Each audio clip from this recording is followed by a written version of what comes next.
NFR Extra is a weekly podcast that focuses on the Wrangler National Finals Rodeo and features icons that embody the rodeo and Western lifestyle. And now here are your hosts, Nevada Caldwell and Rockin' Robbie Hodges.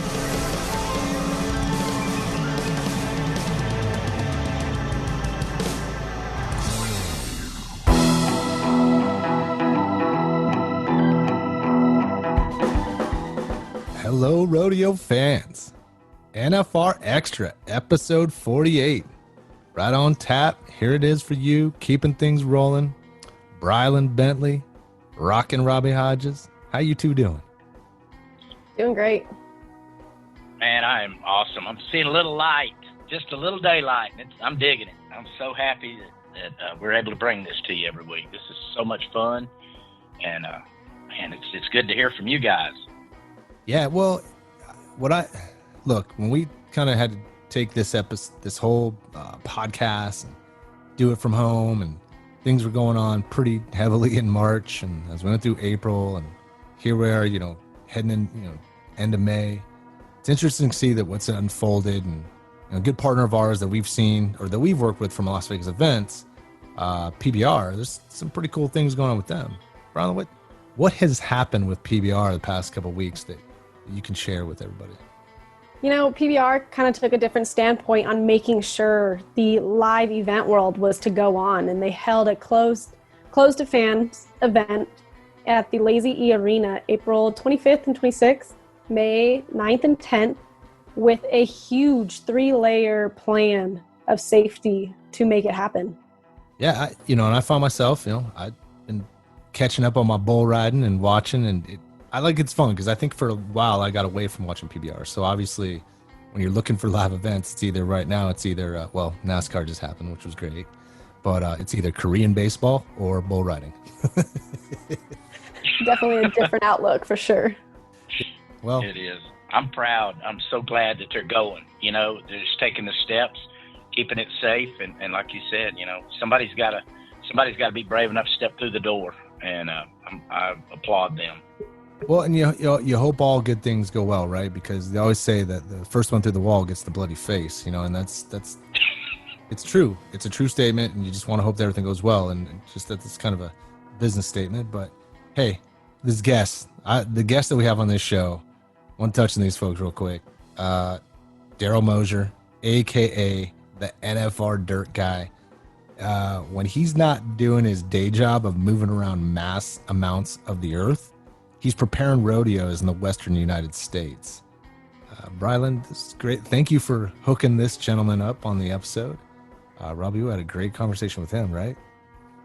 Oh, we did. I mean, it was so interesting in the way that, I didn't know where the dirt was stored. It was actually on site there, and stuff. And you're going to learn a lot about that.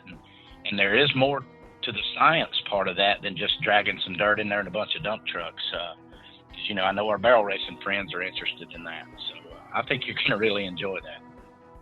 The fun fact of that is he actually has 4 barrel racers in his family, his wife and 3 daughters. And such a great guy. Yeah, he knows. Jeez. Yeah. I think when we see the comments come out about the dirt and barrel racing and things like that, to think that he doesn't know, like when he goes home and come on, he lives it. But anyways, great interview. Loved him. He's a good dude. And then something that we kind of, one of our bigger parts that we do with social media and kind of getting fan involvement is we run a national anthem contest, right? Probably about the end of summer. And, over the past years, it's varied from, 2 winners, 3 winners, 4 winners, youth winners, just all kinds of things that it's changed. But this gal that we're bringing on, she's won this contest twice, 2016 and 2019. Allie Burget, Wrangler National Anthem singer. She's, when she's not singing national anthems at the, up in the big old northwest of Washington, in front of the Seattle Seahawks or Seattle Mariners, she's a law dog. And pretty cool conversation, Rob. Yeah, I thought so too. That was an interesting side of that, and it's amazing that we hear how many people actually put in for that job, and that's a tough decision to make. And for her to win it twice and be accepted into this, and just her outlook on it and the excitement that she had walking down that tunnel, you know, as somebody that's experienced that, I know the nerves. And all I did was work the barrel. I can't imagine trying to sing one of the hardest songs to sing in the world, trying to do that. So she's a pretty cool little gal, wasn't she? And I can't wait for y'all to hear about her excitement and that kind of stuff. It was interesting. Sure was. There was a lot of fun talking to her. Well, enjoy this episode and make sure to give us a review and rating on wherever you listen to NFR Extra. Hit that subscribe button so you don't miss an episode. And here is Brylan Bentley's Rodeo News of the Week.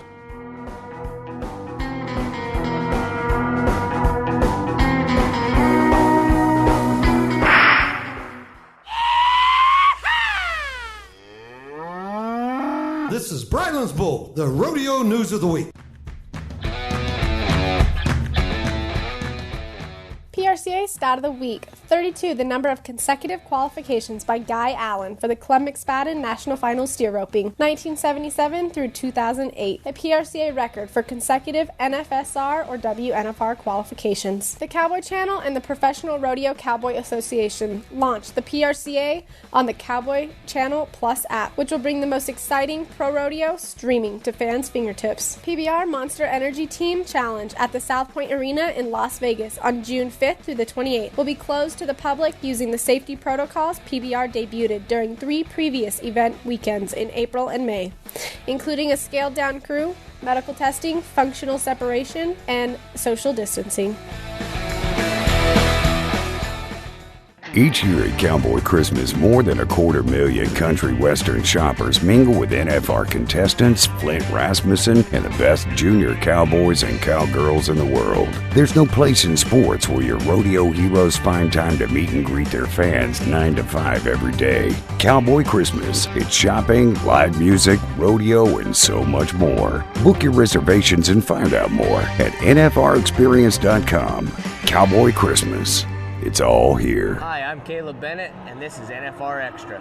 Mr. Robbie Hodges, this is I'm looking forward to this interview. Me too. This is going to be a little bit off the track of rodeo contestants, but every contestant touches it. Yeah, absolutely. You know? Yes, we are. And this is a hot topic, right? This is depending if we're talking about barrel racing or whatever. Yeah, it is a piping hot topic. But here we got Mr. Darrell Moser, and we're talking about dirt at the NFR. Dirt. Welcome. Dirt on rodeo, right? Yeah. Welcome to the NFR Extra podcast, Darrell. Thank you for having me. Yeah, it's all our pleasure, man. Buddy. Yeah. You bet. We're going to talk about some dirt. You're the punching bag of the PRCA and the NFR. That dirt was this and that dirt was that. We're going to find out why. And right now, we're going to stop a lot of rumors. We're going to stop a lot of stuff right here because we're going to hear it from the back toe's mouth. Yeah, Darrell, it is, man. The dirt is a great conversation with the rodeo. I mean, for the non-fans wouldn't know this, right? They just, and me being in the event business, I understand the importance of dirt when we talk about off-road racing and all the differences in how it's treated, right? Those that are not a part of the event business know nothing about the importance of dirt or that there's the many facets of dirt.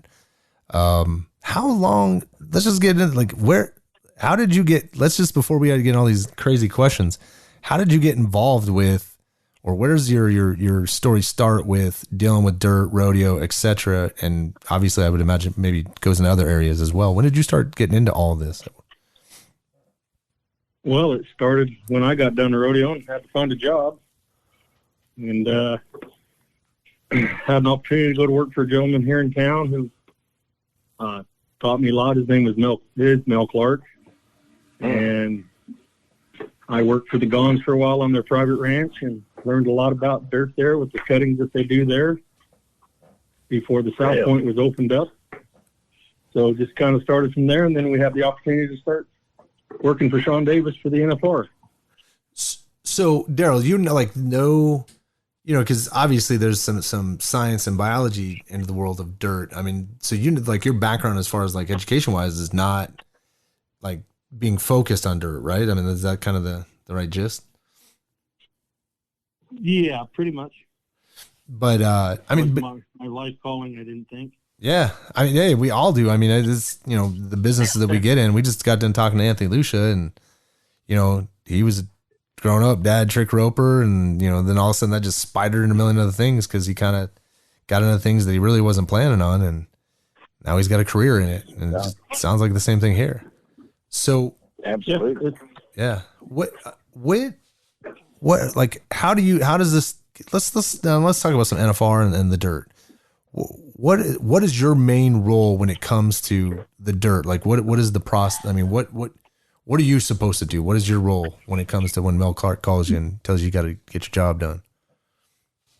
Our responsibility for the NFR is to prepare the dirt with moisture, and then we bring it into the building and to the warm-up areas. And that's about the extent of what we do. Then the NFR guys take over from there and maintain it throughout the week, 10 days. So, go ahead, Rob. Sorry. Is the dirt that you use, is it piled somewhere in tarps? Oh, it's probably dry in Las Vegas, but I know I see a lot of shows, PBRs, rodeos that I do all over the country in the wintertime. And, buddy, that first night, it is pumping some water. And I'm always wondering about that. If they keep it, or, if you tarp this dirt, if it's out at the Gons farm, where do y'all keep it? Or what goes on? The dirt is housed right there on the Thomas and Mack UNLV site.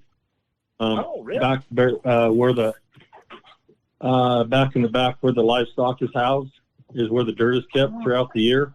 When the rodeo's over, we take the dirt back in the back and we stockpile it, and it's compacted. It's not tarped because there's enough moisture in it that it stays in place.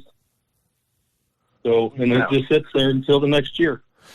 So, yeah, but man, I mean so how do you not touch it at all throughout the year, or what, is there some things you do in between the NFR season that I don't know. I mean, is there anything you got to maintain it while it's out there? There's got to be something you're doing, or it just sits out there? Unfortunately, it just sits there. The only thing we have to do is if it's windy and it does blow with the county ordinances, we have to go squirt some water on it to keep the dust down. But other than that, it literally just lays there and rests until the next year. Does it pile up or is it flat? Oh, it's dumped with trucks. So, I mean, it's flat in the sense that it's a pile of dirt that's a ramp over it, Yeah, no, I understand. That you can drive over it. So, and is that dirt only NFR dirt, or is it used for, because obviously we got the PBR World Finals. We got a bunch of other rodeos that go on in Vegas. So, I mean, is it used for anything else, or is it just NFR? Every 4 years they have the World Cup here, jumping horse and dressage. Yep. Some of the dirt is used for it. I got you. Unfortunately, this year the event got canceled. Yep. For what we're going through. Yeah. So I don't know if it's getting rescheduled for later on this year or what. I haven't heard. Yeah. That dirt's just going to have to sit there, isn't it? Yeah. It just sits there. It's just going to be there in an inert state. Well, 2 years ago, and I have a barrel racing daughter, and I've seen good and bad. I have 4. Nice. There is help. There is help for this, and as soon as I figure out, a good counselor and a good, some outside help, I will help you with that. Okay, Darrell? You need it. Trust me. I don't think there's any help. You can't talk to a girl or a woman. Right. A few years ago, there was a controversy about the dirt and the whole deal there. It was the same dirt I used in 2010, and when I was in the barrel out there, and my barrel didn't really fall over, and and I'm not sure what had happened, but is this the same dirt? Did y'all change up? Obviously, about this dirt's terrible. Yeah. Something. Oh, yeah.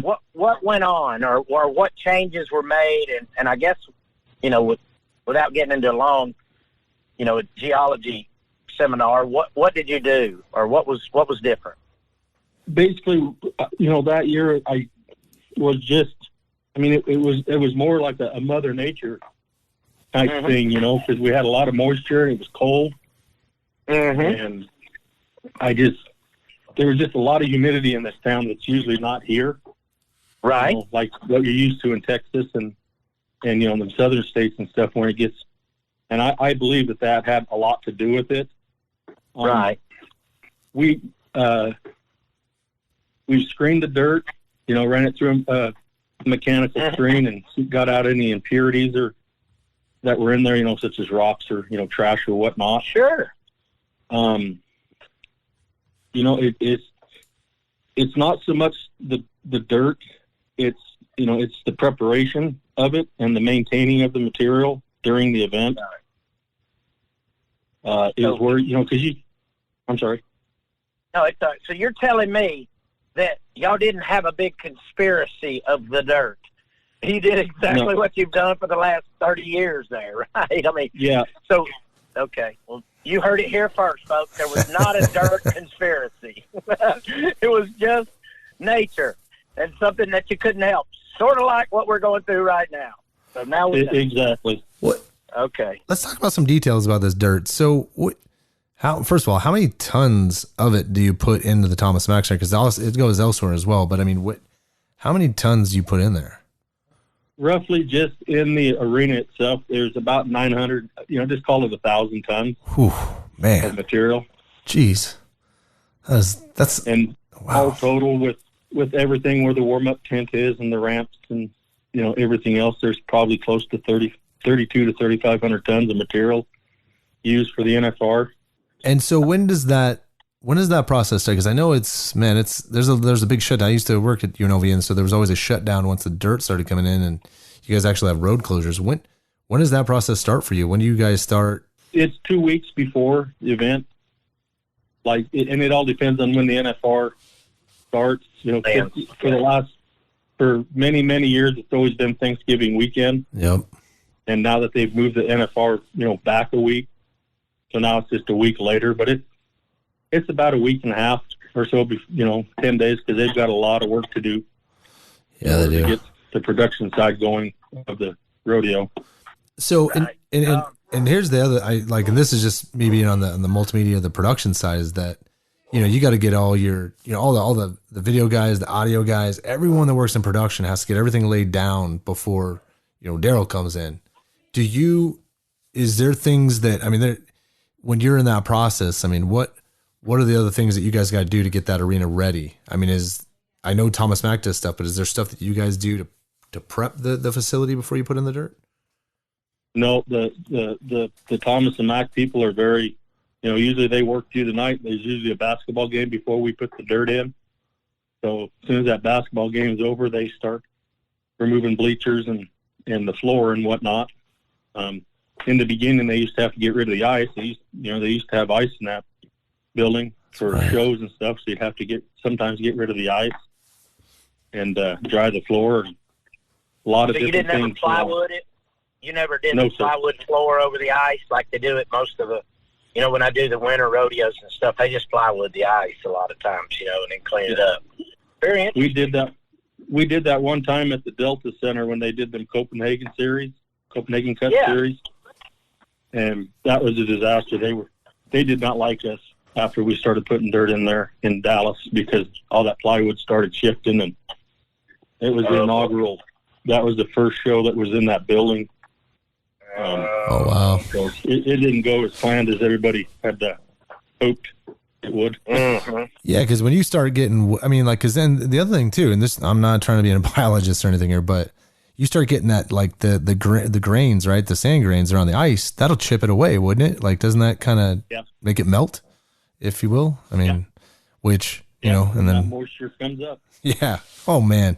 It comes through the wood. I noticed that. It is so cold. You would not believe, even with that plywood down a lot of these facilities we go in, the ground is just cold. I can imagine. It's like if you've ever been on a beach in the winter, right? And you're putting your toes in the sand. That doesn't, the best feeling. It feels okay, but it's freezing cold. Very cold. But obviously some places when you're in one weekend and out the next, that's all the choice they have.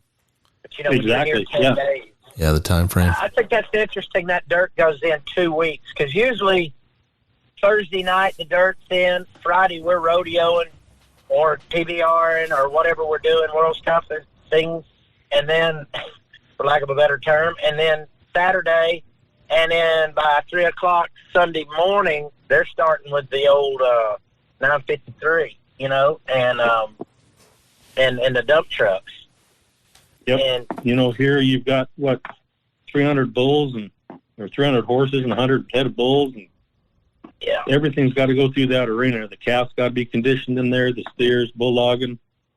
Right. I mean, it's amazing to me. I can't wait to tell them, hey, that dirt's prepped 2 weeks prior. Oh yeah. And if Sean could have done it, it would have been a month and a half prior. If I know Sean, probably. We'd have just left it in there from June. But, yeah. So that's very interesting. Yeah, and because I love the whole side of production on this and knowing Sean. Absolutely. So, do you have like who would you talk to during these times? I mean, I know Sean's no more, but was Sean with someone would you talk to in the process, making sure everything's going smooth, or would it be Alan or? Yeah. No, well, yes, Alan, but I mean, Sean was. He always, if he had a question, he was very involved in everything, Sean Davis, what? I know. Yeah, go figure, right? Yeah. But, I miss me too. I know. But mostly, when he was involved, it was, he might send somebody else out to talk to you like Alan or something, but I mean, it was Sean Davis who you went through. Now, keeping the consistency, this is I'm very familiar with the areas that, do you try to pack, so like where they put all the stock and everything, do you try to pack everything as similar as so like if there's like a seamless flow coming from outside to the end of the arena, or does that matter? I mean, do you do that? I guess I don't understand what you're saying. So like, if like, the alley down. Yeah, the alley and everywhere they're kind of, if they're trotting the horses, even on the backside on the Cox Pavilion tunnel, where all the ropers are and then the practicing. I mean, do you try to make that the surface is just as very similar to what it is in the arena? Yes. Gotcha. Yes.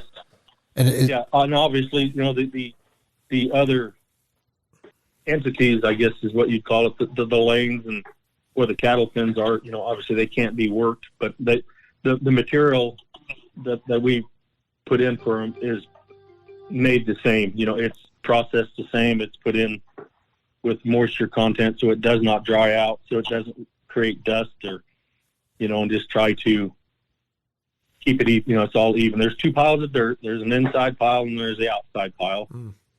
So we make sure we know what dirt's going where. Yep.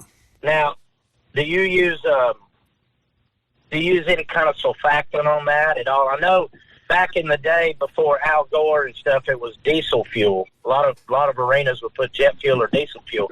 If you did that now, I mean, you'll go to prison. But is there any kind of a surfactant that keeps that dirt from making that big dust pile for 9 days? It's going to get a little down. I mean, and then it's going to dry, and then it's going to get, dusty. No, we just add the water. I know a few years ago they had a gentleman that was working there, and he added some various things to it and did what he thought was right.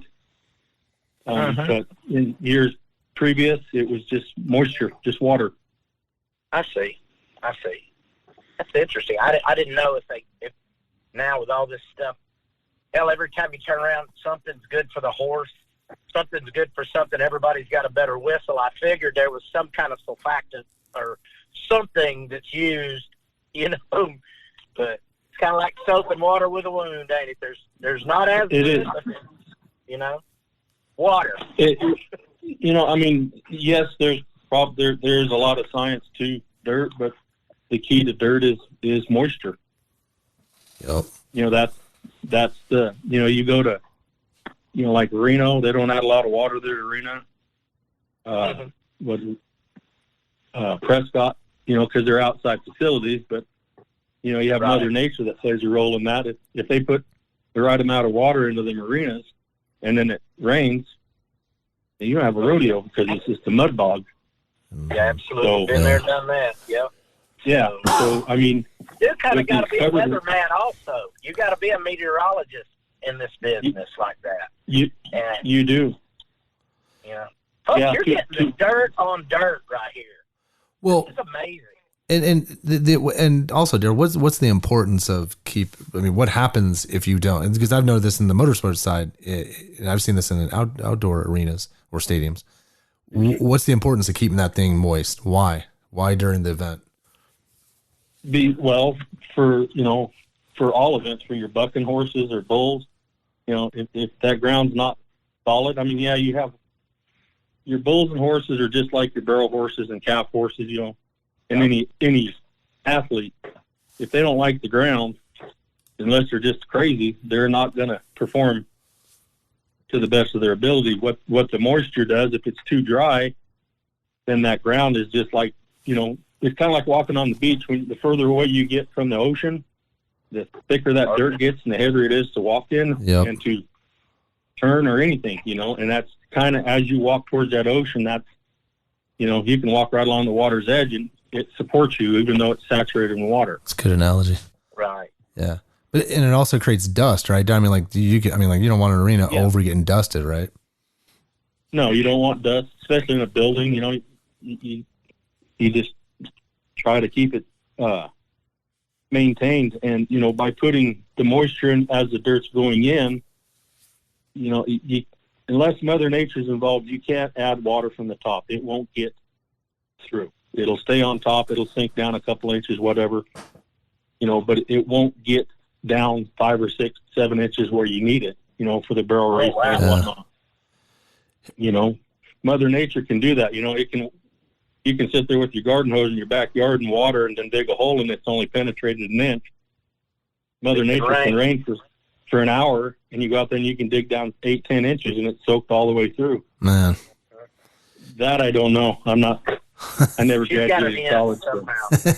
Let's take a little break. We'll be back in 2 minutes. Rodeo's about discipline, sacrifice, and perseverance.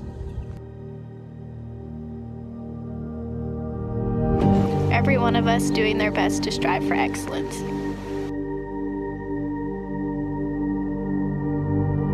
Rodeo makes us resilient. It's our engine. And you've played a big part in that. You've empowered us, supported us, and allowed us to dream. In these incredible times, we are also reminded of the power of our communities.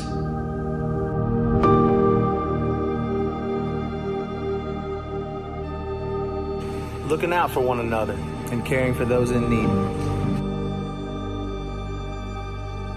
Brighter days are ahead, and we look forward to spending our time with you.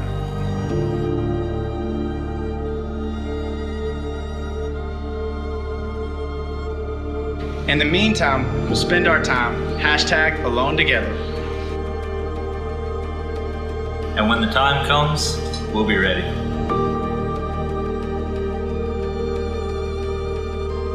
And once again, we'll celebrate all the things that make us a community.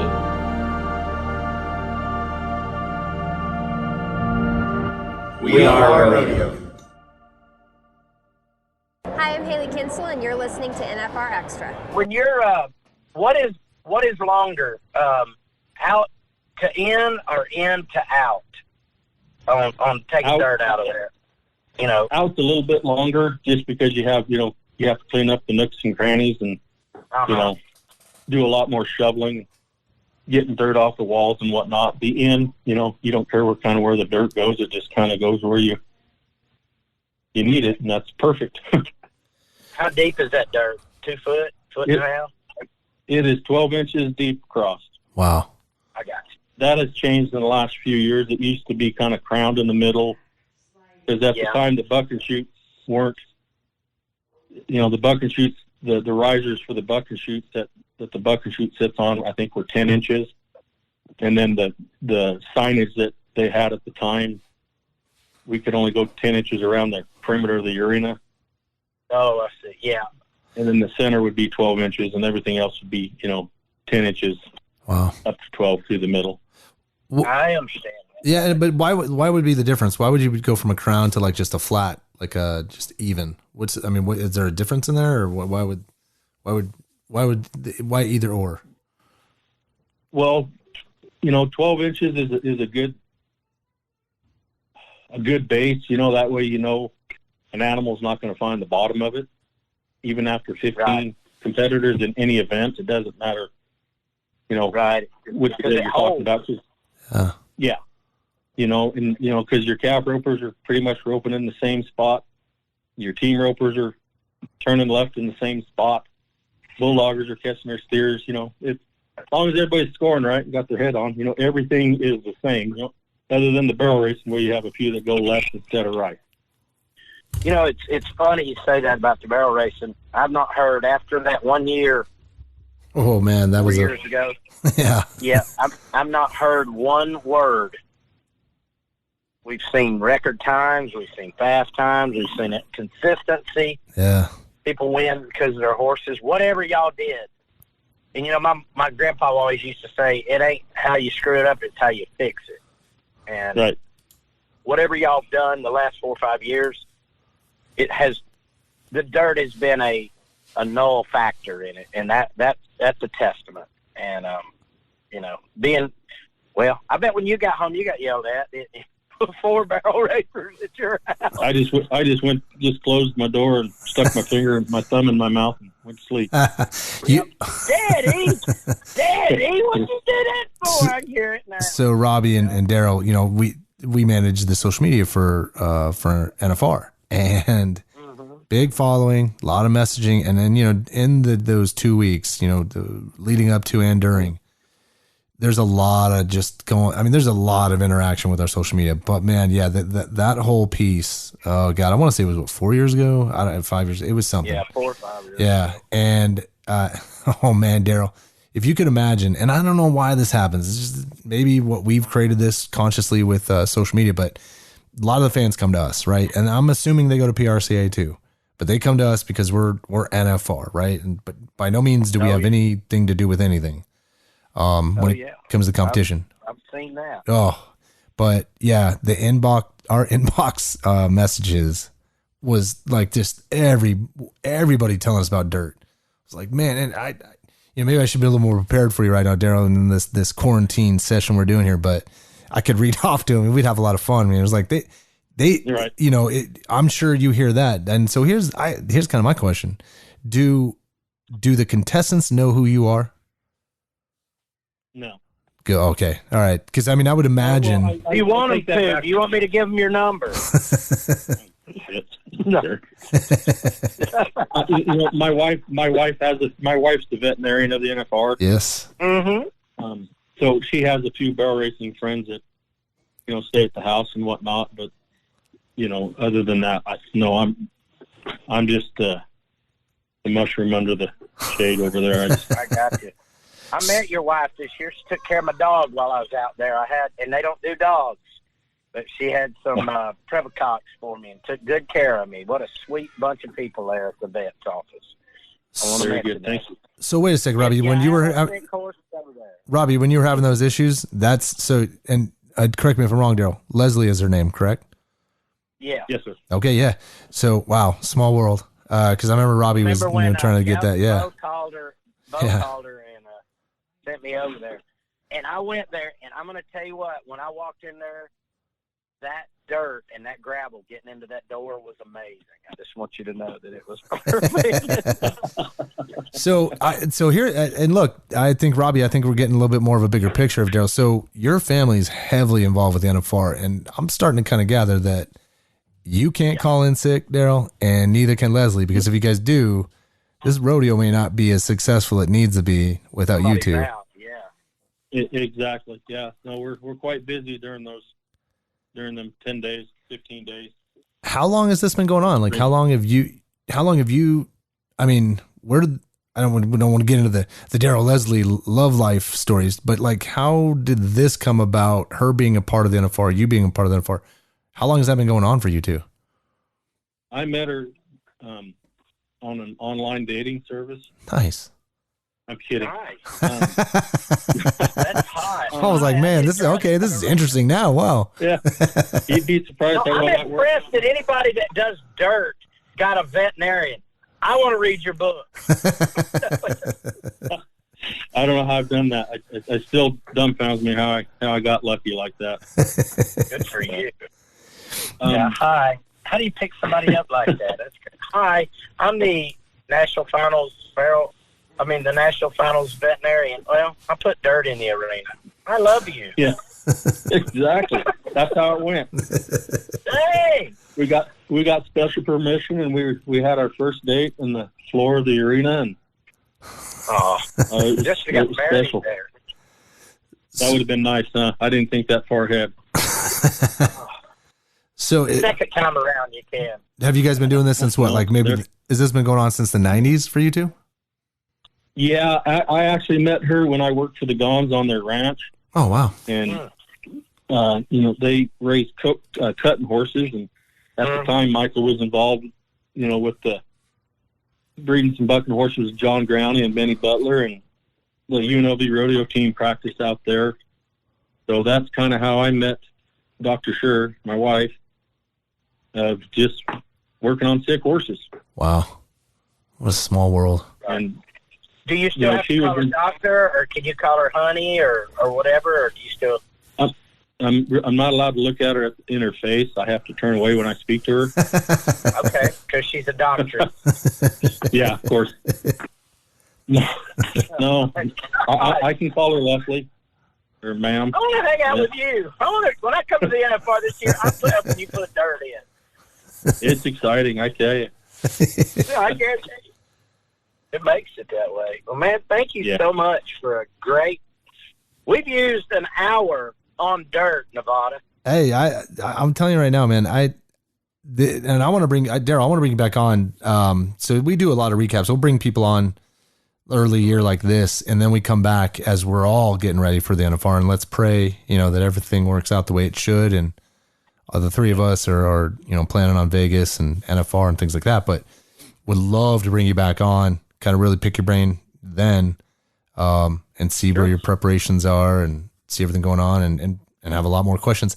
And you know what we'll do too, Darrell? We'll do one of the segments we're going to do, and this could be a one-off, but we're going to create these kind of segments where we're going to have fans chime in and give us questions for you. And I think that'll be a good, as we lead into the NFR, I think that'll be to Robbie's barrel racing pedigree there, what he's talking about. I think it'll be just a good, I just think it'd be a good connection. Have all the barrel racers call you, Darrell. that would be wonderful. Yeah, I can tell. You bet. And hey, if I come down there this year, can I drive the 225 or something? Do you have anything? You can drive anything. Yeah. Thank you so much. So hey, that went on the air, Nevada. Don't cut that out. No, we're good. Hey, so real quick though, Darrell, what do you do? Obviously, NFR is in December, and it's not every month, all year long. What else do you do? What else? What keeps you busy in between the other months? Our company, does grading and paving, so we build anything supermarkets. We do just general contracting. Like right now, I'm building a fuel tank supply building. For where they bring the railroad in to fill up the big tanks. And we do, we're working on a hospital right now. So just any kind of general construction we do, anything big, anything small, we don't care. We do some custom arenas for people. And wow. We help out the South Point when they need help. Moving stuff. Were you involved the year, I have to ask this, were you involved in it the year that they brought the jet skis in and they flooded the arena and made it into a jet ski race? No, I've seen pictures, and I wish I'd have been there for that. I've seen pictures, and that looks like a hoot. Yeah, it had a little too much water, but yeah, you wouldn't have liked it. Let me bring up something about that, Robbie. So when I used to work over at Thomas and Mack Center at Sam Boyd Stadium at UNLV, we were planning an event at Sam Boyd, and we were going to do that. And the process was getting a hold of a guy like Darrell and a few other folks and how to pull it off. Because at the end of the day, what was the most important piece, right? People on the public would think, oh, the jet skis are in the water. No, it's how you prepare that area for the water to sit in. And my God, we were sitting with biologists, scientists, all kinds of stuff to do that event when, we never got to do it for funding. But yeah, that you're working some interesting stuff there, Darrell. That's, I know, you may not think it is, but I think it is. I mean, you work in... Like you were talking about, like with scientists and geologists and whatnot. Yeah. We also do the dirt for the, I don't know what they call it now, but he was the Junior NFR, the Junior World at the Convention Center. Yes. And now it's on the second story, but before we could even do that, we had to get in touch with the architects and engineers to make sure that all that weight on the second story would that building would hold that. I worked at bull ride. I worked a bullfight there that year, the BFO, Darrell, and that's how I could tell how close those bulls were. That floor would literally bounce. Yeah, when one would come by, I could actually feel if one was, within whacking distance, as we call it, and I could feel where they were. And about the third day, I got used to it, but it would shake like on a bridge. Oh yeah, and, I believe you can just imagine an 18-wheeler with 25 tons of dirt. And I got 12 trucks hauling in there, so there's 4 trucks at any given time driving through there. There's a lot of movement. Well, yes, it was. So that's the other part. I think, man, I'm just gonna bring this up. My dad worked in construction, so I mean, I grew up in the world and blueprints all over our house, and but when you think about, and this is where the difference between what you do, Robbie, what I do, and compared to Darrell, Darrell's is all about science and about weight and about kind of what can handle and what it can't handle. And so when you think about like when they're going into there, you imagine all the people involved. Everyone's got to be on point, man. It can't be, right, Darrell? You can't have the guy in there or a gal going in there. Well, I think it might work. It can't be that. Like it's got to be absolute. It's just like being an athlete. I mean, not like just being an athlete, but I mean when somebody gets on a bull or a horse or back in the box or comes up the lane, you better know what you're doing, or else. Yeah, calculations have to be. Yeah. Well, ride that animal or horse or barrels, whatever. It's all. To me, everything's relevant. You can't let the little things go, because the little things is the important part of everything. Yep. Yeah, that becomes the big. It sure does, buddy. Totally agree with that. Well, thank you, Dan. What a great conversation here. That was fun, and I'm holding you to me getting to drive one of them dozers or a 225 in there. That'll be my whole thing. I've worked the barrel in there, and now I want to put the dirt in. So Robbie, I'm pretty sure he knows our guy. So one of the guys we'll be interviewing here pretty soon is Steve Stallworth from over there at the arena. Yeah. Okay. Yeah. He's a good guy. Yeah, I'd imagine you've worked with Steve quite a bit for all the horse events they've done over there. Yes, sir. Yeah. Try to help them out the best I can. Yeah, that's it. I mean, so did you, when they were over there building that equestrian center, did you have your hand in there? Did you help out a lot with that, or was it just the arena? Just the arena. I made the dirt for the main arena when they built it, and then when they put the 2 pre-fert arenas in, I calculated the dirt for that, and made a mixture of dirt for that also, and then just whatever they need. I help them out. They're good people there. Yeah. So, yeah, they are. The Gons.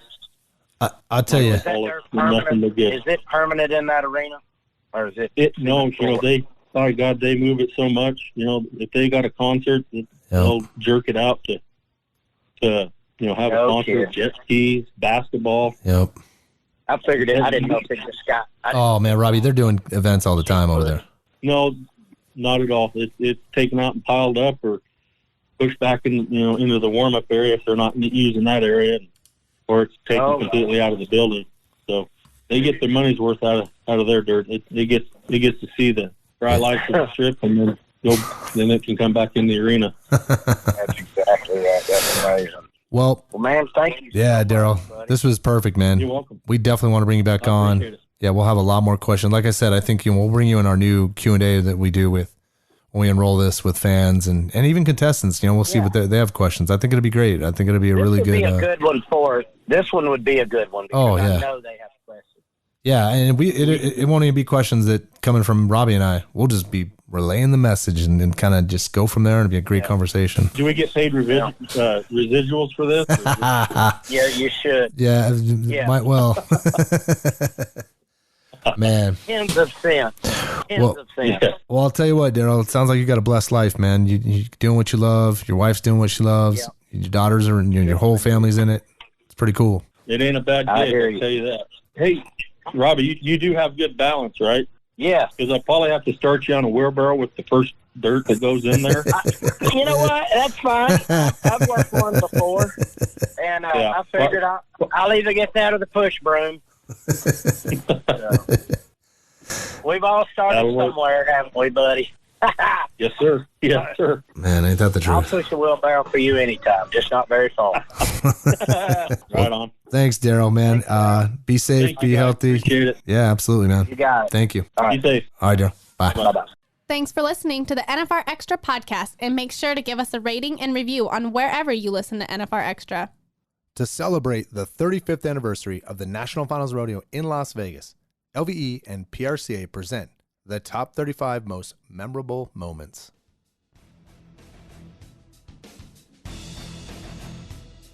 Mary Burger proved that age is just a number at the 2016 NFR. At the age of 68 years young, the 2006 Barrel Racing World Champion brought her Speedy Horse Mo to Las Vegas and set out to make history.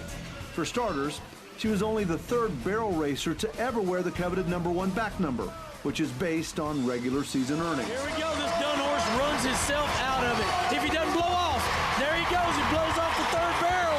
He's running 13:58. At 68, she became the oldest qualifier ever for the National Finals Rodeo. And when she captured the Barrel Racing World Championship 10 days later, she became the oldest competitor to win a world championship as well. I know it's not polite to ask a woman about her age, but Mary Burger and Mo made age a major part of the story at the 2016 NFR. One more turn. She's at the same part of the clock. That little blow off, and he runs hard.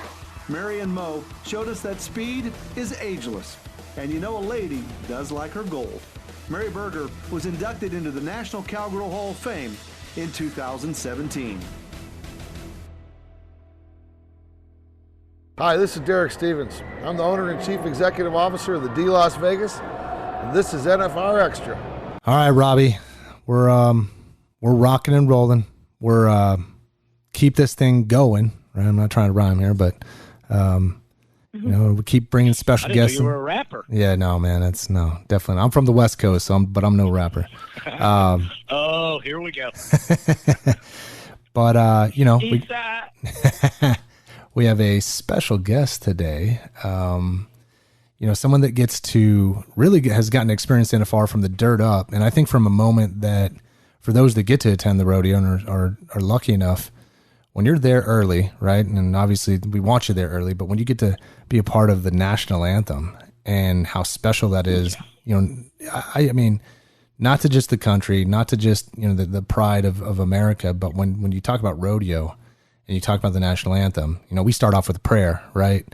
Not too many other sports do that. So that what follows through is what's next is the national anthem. And this guest, yeah, absolutely. This guest right here, you know, has gotten to do this twice, 2016 and 2019. She sang the national anthem. And to put it even more, kind of add more special to it, is that she was voted in by the fans to sing the national anthem. So I think of like, what a cooler experience that you could have, that fans, you know, hear you sing this stuff, and then you get voted in, and then all of a sudden here you are in front of, you know, 18,000 people that are really pumped, getting ready for an event. And this is just one more part of that event, and that's the national anthem. So let's welcome on to NFR Extra, Allie Burget. Welcome, Allie. Thank you. I'm happy to be here. Hey, Allie, how are you? How's everything going with your shutdown up in North Washington, or way up in the North World up there? It's going all right. You know, I'm in rural Washington, and so honestly, things kind of haven't changed much. I work at a law firm, and so we're still considered essential. So I'm going to work every day. We do keep the door locked, so we don't see as many people. But as far as day-to-day activities, it's almost normal. Oh, that's good. I know. I'm in Lower Alabama, so I'm in LA. So it's sort of the same. You know, we haven't seen nobody's living on top of each other here. So you know, It's kind of, we get our daily dose of the things going on through the news or the radio or other folks on Facebook. So glad to have you on. What an honor to be chosen not only once but twice to do the Wrangler National Finals. I know I did it in 2010. I was a barrel man there, and I'm not sure besides the pilot dying next to me, I could ever be as nervous as I was. Is the most incredible but scary thing I've ever done, and I can't imagine. I'm a musician also, is a more of a hobby or an extra job, and I'm honored to talk to you because I know a lot of people that sing but would never ever attempt the national anthem live or anywhere. So tell us a little bit about what that was like. I'm very interested to hear it. Well, yeah, when you say it's an honor, it's absolutely that. And it's hands down the 2016 and 2019. Those are will forever be two of the proudest moments of my life because my whole family, we're very patriotic, and getting the privilege to perform the anthem, a song that everybody knows, a song that everyone takes pride in and can appreciate. It can be very intimidating because everyone knows it, and if you mess up, everyone knows it. And so, but especially at some place like the NFR, where, like you said, it's unique. We pray before each performance, and there's not many places that do it like that. And so stepping out onto that dirt is incredibly exhilarating and intimidating, but so fun, honestly. But the first time I did it in 2016, I was on the verge of tears. I was in the tunnel, and I just thought, I can't do this. Oh my gosh, what if I messed it up? That was my first huge event. I had sang actually in front of larger crowds, but that one, the NFR meant more to me because it meant more to the people there, the song that I was singing. So getting out there though and getting it done is so meaningful to me, and it's such a privilege and such a great opportunity that I thank the NFR for every time, because I want to do it over and over again, and every time I'm done, I can't wait to do it again, and I'm hopefully going to come back and do it again because, like I said, it's definitely one of the greatest moments of my life. You know, Allie, I want to tell you something. You were asked to come back. Yeah, absolutely. But, you know, when I want to add something about that 2016. So when you're, just so you, I mean, you may be aware of this now that you came back and did it again. Those people that you're working with that are sitting there getting ready to go out, you know, that's part of our team over at Las Vegas Events. And they all thought you were adorable when you were kind of getting very nervous and teary. Our team, we're tight, so we know. And we all come back and we meet, and they're like, oh my goodness, she was so nervous and she was in tears, and they were a little worried. They're like, oh my God, is she going to go out and do it? And then you go out and crush it, right? Like that's the part where that, a lot of people don't understand your guys' world is where, you may be all tied up motions, but man, the minute you get out there, boom, spotlight goes on, the mic's on, you delivered, and you put on a hell of a performance that time and 2019. But I just wanted to share with you that we know that, and it's pretty cool the way you kind of took it to that level. Well, that legitimizes that too, that she was nervous about it, that you're a hometown girl that got to do that. I think that's interesting. Oh, yeah. I mean, that day I was afraid I was going to drop the mic because I was shaking so dang bad. But, and I've done that before. And every time, honestly, the 2019, it was a lot easier because I kind of knew the ropes a little better. I knew the routine. But still, I get pretty emotional when it comes to the anthem just because I am so prideful about it and I know how much it means. And so that's usually the trouble I have as far as the nerves go, because it's just so emotionally wrapped up in it, and I just want to make everyone proud, and especially the NFR. I want to do all the fans there right and make people like you guys, your team, make you guys proud, let you allow me back because I love it so dang much. But it's definitely a unique experience that I wouldn't trade for the world. Yeah. So how did you get into music? I mean, where did you get into singing? Cause obviously we do some research, and when, myself and my boss, Michael Mack, we handle that national anthem contest. So we do some research, and I got to tell you, I love promoting this thing right now because it's a lot of fun. I don't know, Allie, if you go through all the people that submit videos and kind of, play them, but man, powerful stuff. And, and, you know, I give it up to you and a lot of people that get after this, but where'd you get into music? And, you know, cause I know you've done quite a few big national anthems at some big venues. How'd you get started in singing? And then how'd you get into national anthem singing? How did all this get going for you? Yeah, well, just want to touch on something when you say everyone else's videos. It's always incredible to me, the level of talent that gets submitted, and it makes me so happy for the NFR as an organization, because the fact that people put themselves out there and just crush it all the time is amazing to me. But anyway, I started singing I went to a little teeny tiny private Christian school in our little farm town. There were 6 kids in my class, and the whole school, kindergarten through 6th grade, had, I think, 40 kids.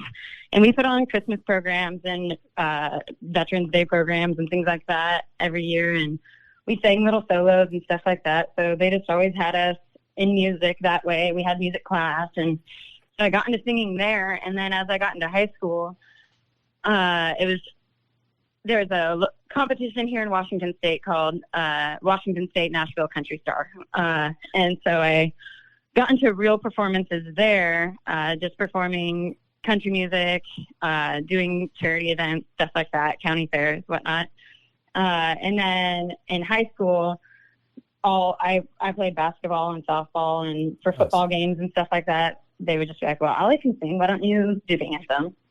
And I'll tell you, my first anthem was very rough. I had no idea what I was doing for the first couple of years, and it's kind of one of those songs where it's like, it's all the highs and all the lows. There's big risks in it. So I basically got just all my initial performances under my belt at high school football and basketball games and stuff like that. And then eventually we have a small local rodeo in our county called the Mack Stampede and Suicide Race, and that was the first rodeo I started doing anthems at, and that was just audition based and whatnot. And so I've done it there about almost every year. The last few years when I got into college and stuff, I was kind of if I was in town, I would absolutely do it. And then one day I just decided, I'm going to email the Seattle Mariners and see what I have to do to sing the anthem there. And so I did, and they were like, yeah, come on, send us a video. They liked it. They're like, okay, how about this date? We'll see you there. So I was like, okay.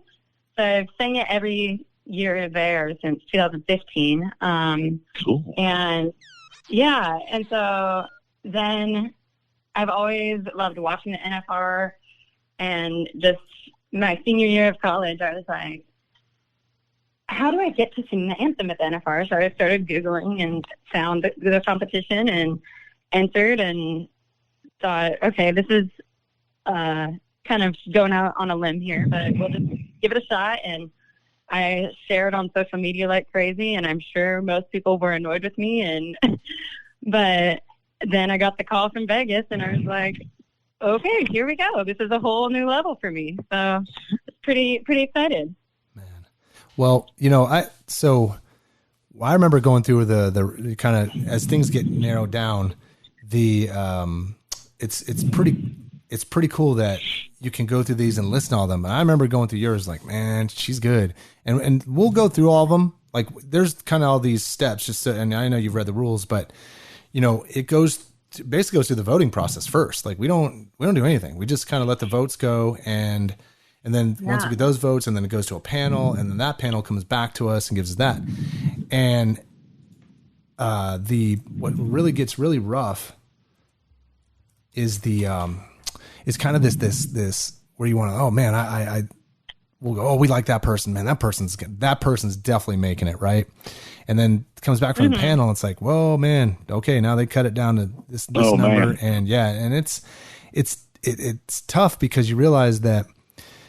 There's a certain thing that I think sometimes we're looking for at the anthem, and somehow, I would say for you, your talent just fits exactly the rodeo side of what they're always looking for. But so it's cool that the votes get you in there, and then the panel definitely likes you, and it's obviously getting there twice. But yeah, for you to get there and knowing we have hundreds of people submit to this thing. So, it's not like just you're going up against 5 people. You're going up against a lot of talent. There's like operas. I can't imagine.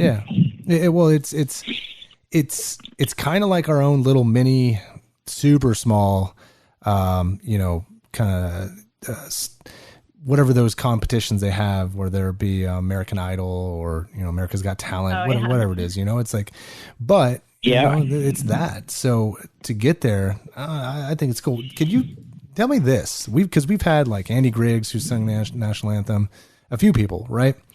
And one of the questions is, how hard is it to sing the national anthem? Can you kind of expand on this singing the national anthem composed a difference to like singing an actual song or something that's a little different? Because he said it's challenging. Can you touch on that? Well, yeah, I mean, I can't get real technical because I've never had any kind of professional vocal training. So I'm like, I don't know, I just kind of wing it. But the anthem, well, one of the most important things to keep in mind, I sing the anthem strictly traditional style because that's the way it's written and that's the way I love it. I don't want to play with it because I want to sing the version that everyone knows and is proud of. And so a lot of people add their own twist to it and whatnot, which is great. They exhibit incredible talent that way. But I keep it classic. And when, like I said, the anthem has a lot of highs and a lot of lows. So you're using your full range, and each singer kind of just has to find their sweet spot. You want to make sure you start on the right note because once you start, there's no turning back. And it took me a while to find that sweet spot of not starting too high, not starting too low so that the performance is underwhelming. But you kind of go through the ringer on it, and that's a tough part because sometimes I've started too low and my voice only goes so low, and I'll end up on a word like gleaming, and my voice almost cuts out because I can't get as low as where I started. And so then it's like, shoot, I got to backtrack here. But it's a very challenging song to sing as just vocally.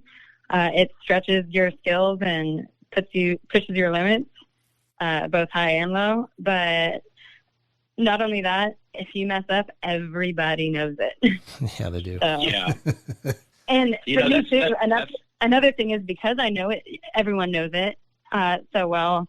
Oftentimes, it comes so natural to me that I'll almost forget. I've sat down before and been like, I'll ask my mom or dad. I'm like, did I miss any words? Like it just kind of flows. You don't even really think about it almost.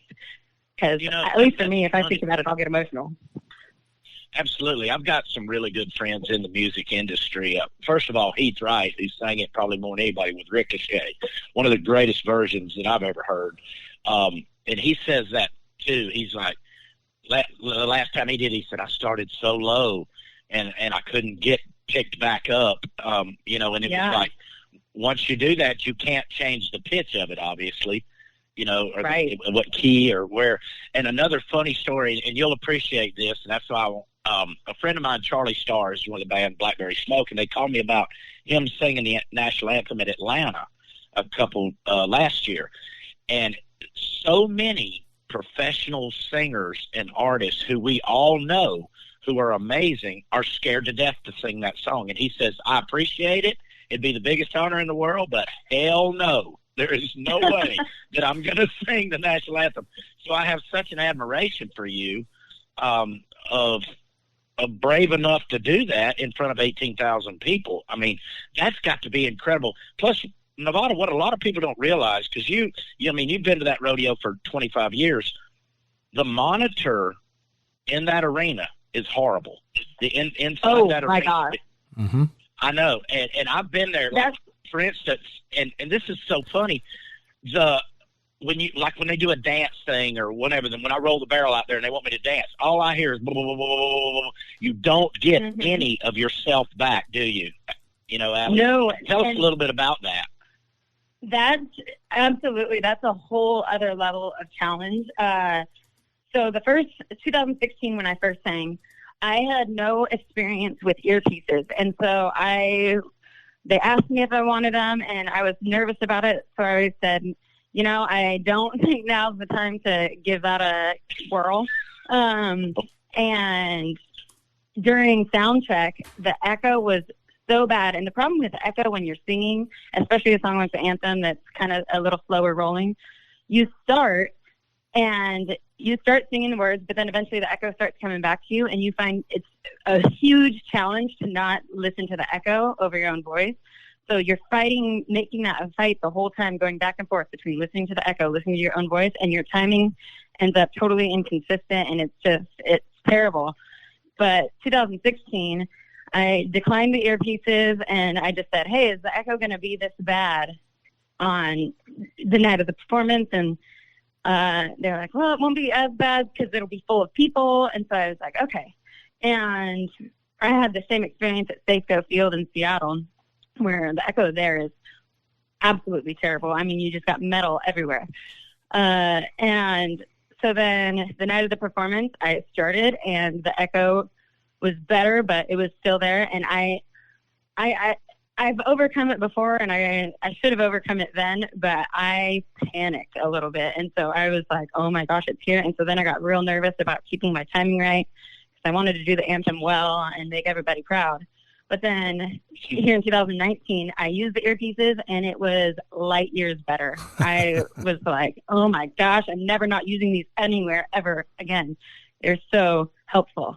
Yeah, I've worked in the building. I worked at Thomas and Mack Center for a good 15 years, and working in the production side, I'd worked with a lot of national anthems for all kinds of stuff there. And yeah, you're right. It's challenging as all heck. I mean, and I've seen everybody sing there. I'm talking big time folks to folks that, we literally would pull out of the stands, which I could tell you stories for days about that. Let's take a little break. We'll be back in 2 minutes. Every December during the Wrangler National Finals Rodeo, thousands of rodeo fans call Las Vegas home. Families and friends gather to strengthen bonds and celebrate our Western heritage. But we'll do it only when it's safe for you, our fans and contestants, because that's all that matters. We know you can't travel right now or be around others, but when it's time, we'll be ready. This is the NFR. This is Vegas. Hi, I'm Speed Williams, 8-time world champion team roper, and we're listening to the NFR Extra.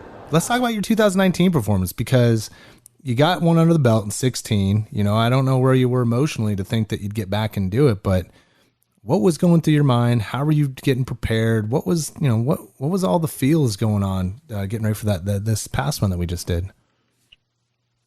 I mean, it was a lot like 2016. It was a lot different. I was a senior in college. I had finals that my semester was ending. I had finals the week after the anthem. So I was just kind of more of a whirlwind. I went there with my parents and my older brother. We were there the day before the performance, the day of, and then left the next day because it was just kind of chaotic. But this time I was like, no, we're going to enjoy this experience. And so my whole family went, and my godmother and my boyfriend, and we made it just as quality as possible. Spent a week. I would have loved to have spent the whole 10 days, but I was knowing the routine of how from the start, from the day of sound check to getting there, to the flag girls, the everything, knowing all that whole process and getting that kind of like, okay, now I'm up. That was important to kind of chilling out on the nerve side of things. As far as preparing, I mean, with anthems, I don't really do any practicing. I mean, like when it comes down to the day, I'm like, okay, like at the time of 2019, I haven't sang an anthem in 6 months, not publicly at least. I mean, I'd sing it to myself a couple times here and there, but I hadn't sang really at any time. I was studying for the law school admissions test, and so I wasn't having a lot of time. And then I was like, oh, okay, so we're leaving to the NFR's next week. Shoot, like I should probably get it together. But being in Vegas is a whole experience. So the anthem kind of sneaks up on you during that time. And then it was like, oh, okay, so it's performance day. Like, ready or not, here we go. And you just kind of, I just go out and belt it and do the best I can because I can't overthink it. I want to enjoy it. I don't want to overanalyze and intimidate it and ruin it for myself or anyone else. And so I just really, this go around, tried to stay way more calm and just revel in the whole experience and environment because it's such an amazing environment. Especially being down on that dirt is so cool to me. And so, yeah, I just tried to really like soak it all in this time. Yeah. So how do you like because obviously that leads up to, the competition part. How do you like that experience where you've seen some other rodeos in Washington, but the Big Daddy Super Bowl of them all, what is it like experiencing the actual NFR? Yeah. And the whole, that's what people who don't know, aren't familiar with rodeo and are like, okay, like explain what this is. That's how I understand it. I'm like, it's like the Super Bowl of rodeo. It's a really big deal to people like me who love it. And it's like the best time of the year. And the whole competition experience is really, I think it's really fun. It can be very nerve-wracking. Usually when like the first round ends or the second round ends, I'm obsessively stalking my phone, just like refresh. Did I make it to the next round? And I'm calling into radio shows. I'm constantly hassling my friends. I'm blasting it on all social media, just like, please. Because it is important to me. And the competition's pretty exhilarating. It's also kind of nerve-wracking, but I think it's a really great idea. It's a really great opportunity for a whole variety of people to get out there and make everyone proud and show their performance. And that's my whole thing is I'm like, I love the experience. I love what the NFR stands for. I love the rituals of it. So entering that competition to me is just a really awesome opportunity that I'm so grateful for. And I'm so grateful that you guys open it up to everybody. And I love that kids are in it. Yeah, you got a whole wide array of people that participate, and it's awesome. So Robbie, you brought this up earlier. You read in our NFR Rewind magazine that we put out. It's our wrap up mag after the NFR once it's done and kind of touches on all the cool things happening. You read about Shania Twain, right? And Allie. So Allie, what is this story about? Can you expand on this Shania Twain story and where this all fits in with NFR, you singing the national anthem, and kind of hanging out with some of our bigwigs up in the suite? What's that story all about? Oh yeah, well yeah, total 180. Well, 2016, I just sat in the stands and it was awesome, and I was in heaven and thought this was the greatest day of my life. But 2019, you guys had like next level treatment for us competition winners, and I was totally out of my league, but it was awesome. And I was just like, oh my gosh, this is amazing, because you guys set up that suite and everything. And Amber Held, she was so awesome and so sweet to me and my whole family, and I'm so grateful for her. But yeah, after the performance, I didn't know that we were going to a suite of any kind or anything like that.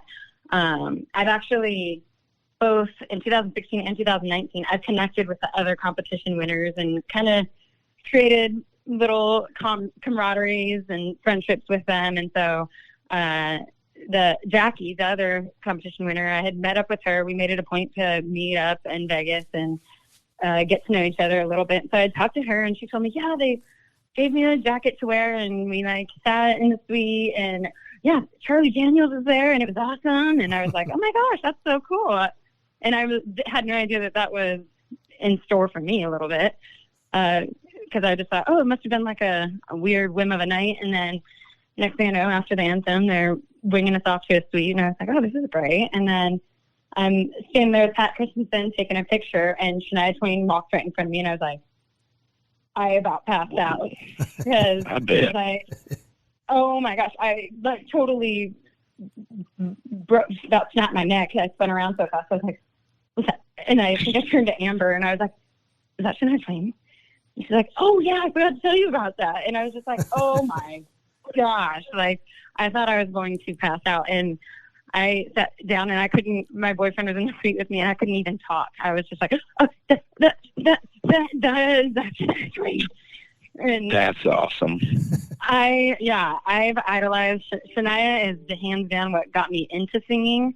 My mom and dad we played country music all throughout my childhood, the good old stuff, and Shania was one of the big features, and so I knew every single one of her songs. I dressed up as her for Halloween. I just idolized her, and because of her, I had her posters in my room. I was like, I want to be Shania Twain when I grow up, and so from the time I was about 4 years old, I was just like, oh my gosh, like this is the woman that pretty much is probably, that's why I'm here. This is what got me into singing, really, or made me want to do it.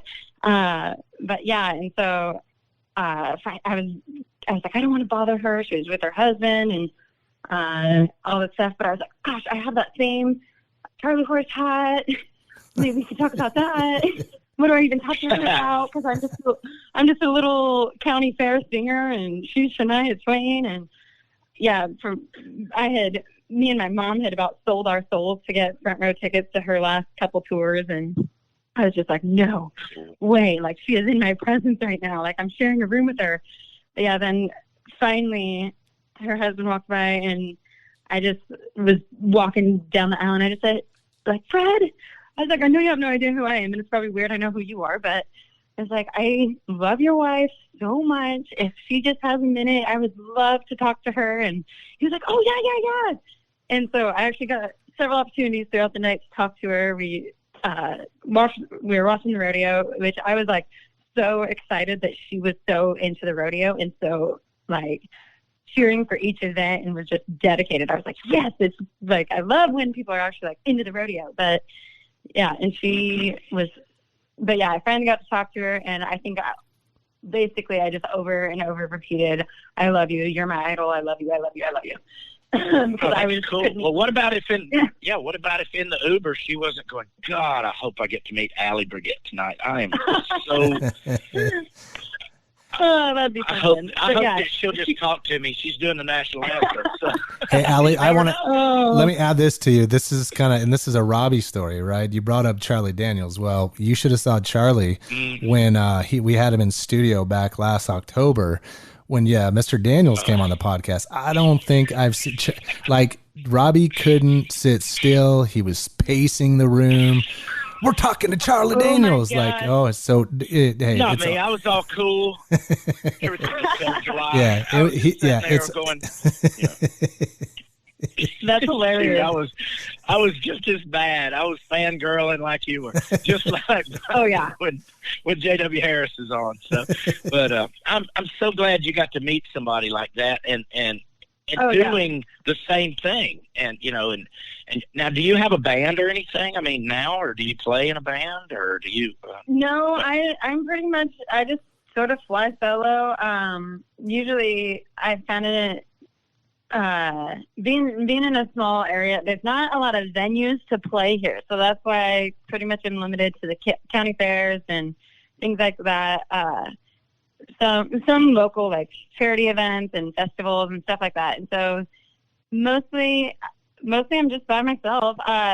There's bands that I've sang in before. They're not my band, or I'm not really involved in them, but I'll just jump up there and sing. Usually it's kind of just small scale stuff, but I love it that way. I think it's so much fun. I love just entertaining and getting the chance to kind of, just have a little fun with it and keep it that way. And things like the NFR are so awesome to me because it's just an opportunity to enjoy performing. And to me, singing is like therapy. And so I just keep it kind of low key and small scale, and NFR is one of my biggest events, so I'm into it. What about cool. That's you're talented, right? So I don't know. I'm just going to throw this out at you because I've seen the votes and I understand how that thing goes. And I think it all amplifies the bigger you go up. You should give like, I don't know, American Idol maybe a little play or America's Got Talent just to see where you're at. I mean, you've already gotten on the stage. Maybe. Yeah, I thought about that. Usually it's just been like a timing issue. It's always just been like, oh, well, I'm in college or I'm going back to college. I'm starting law school next month. And so things like that. I'm like, well, when the timing's right, I may just do it. It's always been something that is on my bucket list, kind of like, hey, worst case scenario, say I did it. And so that is on my radar a little bit. Eventually, I'll get it together. Man, well, are you taking music law? Is that what you're going to do, or what kind? Being that good of a singer. Yeah, I plan to keep it pretty general. I work at a small local firm here. We practice pretty much everything: ag law, real estate, family, general, do all across the board. So nothing too specific, especially because I would prefer to live in a smaller town. So kind of got to serve everybody in that capacity. I got you, man. Good. God, well, this was great, Allie. We're bringing on more. We're actually bringing on the Powell brothers here later. And we're going down this route, kind of getting everyone's, and probably if we get a chance, maybe even because you brought up Jackie, because she was another winner as well, bringing on national anthem singers, because your guys' perspective is pretty cool from the way you see this, where you get to be during the NFR, opposed to the contestants and the fans sitting in the stands. So I got to tell you, thank you for coming on the show. You were, this was great. This is a fun little interview here, kind of learning about that perspective, and really from what I like hearing from, because we've handled this for so long, is the contest side and hearing kind of your insight. That makes us feel good, like that thing works and it's fair and it's just, and you're a product of that. So I definitely thank you for coming on the show. Yeah, absolutely. Thank you guys so much, and thank you for putting this all on and giving us all that opportunity. And I can't wait to participate again. Right on. You bet. We can't wait to hear you again. Yeah. Well, thanks for coming on NFR Extra, and good luck in your ventures. Stay healthy. Stay as quarantined as you need to be, which it sounds like you're not, because you got to work, and we get it. Yeah. So, but yeah, thank you. Thank you. You guys have a great day. You too, Allie. Yes, ma'am. You too.